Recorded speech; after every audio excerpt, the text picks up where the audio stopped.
Alors bonjour à tous, j'espère que vous allez bien aujourd'hui. On se retrouve pour une nouvelle vidéo de droit administratif et dans cette vidéo, on va parler de la responsabilité administrative sans faute. Alors en quoi ça consiste, la responsabilité administrative sans faute? Vous savez que pour engager la responsabilité de l'administration, la victime doit en principe prouver que l'administration a commis une faute qui lui a causé un préjudice. Il faut donc réunir trois conditions: la faute de l'administration, un préjudice, un dommage subi par la victime, et puis le lien de causalité entre la faute et le préjudice. En matière de responsabilité administrative, le principe c'est donc la responsabilité pour faute. Mais toutefois, eh bien, il existe des cas où la responsabilité de l'administration peut être engagée sans faute. C'est-à-dire que même si l'administration n'a pas commis de faute, eh bien, il va tout de même être possible d'engager sa responsabilité afin d'obtenir indemnisation de son préjudice. Et dans ces cas-là, eh bien, la victime aura simplement à démontrer le préjudice et le lien de causalité entre le fait générateur, donc concrètement l'activité de l'administration, et le préjudice. Alors il existe différents fondements de la responsabilité administrative sans faute. Les deux principaux, ce sont le risque et la rupture d'égalité devant les charges publiques. Et donc, c'est ce dont on va parler dans cette vidéo. Et on commence par la responsabilité administrative pour risque. En quoi ça consiste, la responsabilité administrative pour risque? L'idée, c'est que parfois, l'activité de l'administration va faire peser un risque sur certaines personnes. Et si jamais ce risque se réalise et qu'un dommage est causé à une victime, eh bien, on considère que l'administration doit indemniser la victime, même si elle n'a commis aucune faute.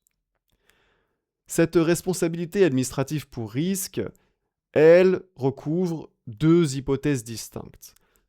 La première hypothèse, c'est la suivante, c'est la responsabilité du fait d'une chose dangereuse ou d'une activité dangereuse. Effectivement, même si l'administration n'a commis aucune faute, eh bien, elle doit réparer les dommages qu'elle cause aux administrés, d'une part par l'utilisation de choses dangereuses, lorsqu'elle utilise des choses dangereuses. L'exemple typique, c'est l'utilisation d'armes à feu par les services de police, et donc ainsi, la victime d'une balle perdue lors d'une opération de police peut engager la responsabilité sans faute de l'administration pour obtenir réparation de son préjudice. Attention toutefois, parce que ça ne vaut que lorsque c'est un tiers à l'opération qui cherche à engager la responsabilité de l'administration. Si jamais le dommage est subi par une personne visée par l'opération, eh bien celle-ci devra prouver la faute de l'administration. Donc l'administration doit réparer les dommages qu'elle cause aux administrés par l'utilisation de choses dangereuses et également, elle doit réparer les dommages qu'elle cause aux administrés par des activités qui sont tout simplement dangereuses. Par exemple, la responsabilité sans faute de l'administration peut être engagée en cas de dommages causés par des détenus en permission de sortie ou bien des patients d'hôpital psychiatrique en sortie d'essai. Donc ça, c'est la première hypothèse de responsabilité administrative pour risque, la responsabilité du fait d'une chose dangereuse ou d'une activité dangereuse. Deuxième hypothèse, c'est la responsabilité à l'égard des collaborateurs du service public. Effectivement, là encore, même si aucune faute ne peut lui être reprochée, eh bien, l'administration doit réparer les dommages subis par ses collaborateurs à l'occasion d'activités qu'elle leur fait exécuter. Donc les collaborateurs de l'administration, Ça va être concrètement les agents publics, hein, les agents de l'administration, comme dans l'exemple de l'arrêt CAM de 1895, avec un accident de travail subi par un ouvrier de l'État. Mais les collaborateurs de l'administration, ça peut être aussi ce qu'on appelle les collaborateurs occasionnels, c'est-à-dire les personnes auxquelles l'administration fait appel de manière temporaire pour l'aider dans certaines activités. Voilà donc pour la responsabilité administrative pour risque. On va maintenant pouvoir s'intéresser à la responsabilité administrative pour rupture d'égalité devant les charges publiques. Mais juste avant, je fais une petite parenthèse pour vous rappeler que si vous voulez mieux comprendre et pouvoir apprendre efficacement le droit administratif, vous avez dans la description de cette vidéo mon pack de fiches en droit administratif. Ce pack, il comprend 20 fiches qui sont claires, qui sont synthétiques et qui sont également complètes. Elles contiennent effectivement tout ce que vous devez savoir pour réussir vos examens en droit administratif. Et donc, si ça vous intéresse, le lien se trouve dans la description. On reprend donc avec la responsabilité pour rupture d'égalité devant les charges publiques. Alors, en quoi ça consiste? Eh bien, parfois, l'action de l'administration, même si elle est entreprise dans l'intérêt général, elle peut causer à une personne ou à un petit nombre de personnes un préjudice. Et la victime peut alors obtenir une indemnisation de la part de l'administration à condition qu'elle ait subi un préjudice anormal et spécial. C'est-à-dire un préjudice qui atteint un certain seuil de gravité et qui ne touche qu'un nombre limité de personnes. Donc ça, c'est très important, hein. Autant dans le cas de la responsabilité administrative pour risque, il n'y a pas besoin d'avoir subi un préjudice anormal et spécial pour obtenir une indemnisation, autant dans le cas de la responsabilité pour rupture d'égalité devant les charges publiques, eh bien, il faut nécessairement avoir subi un préjudice anormal et spécial. Et donc, ce régime de responsabilité, il concerne d'abord les actes administratifs réguliers.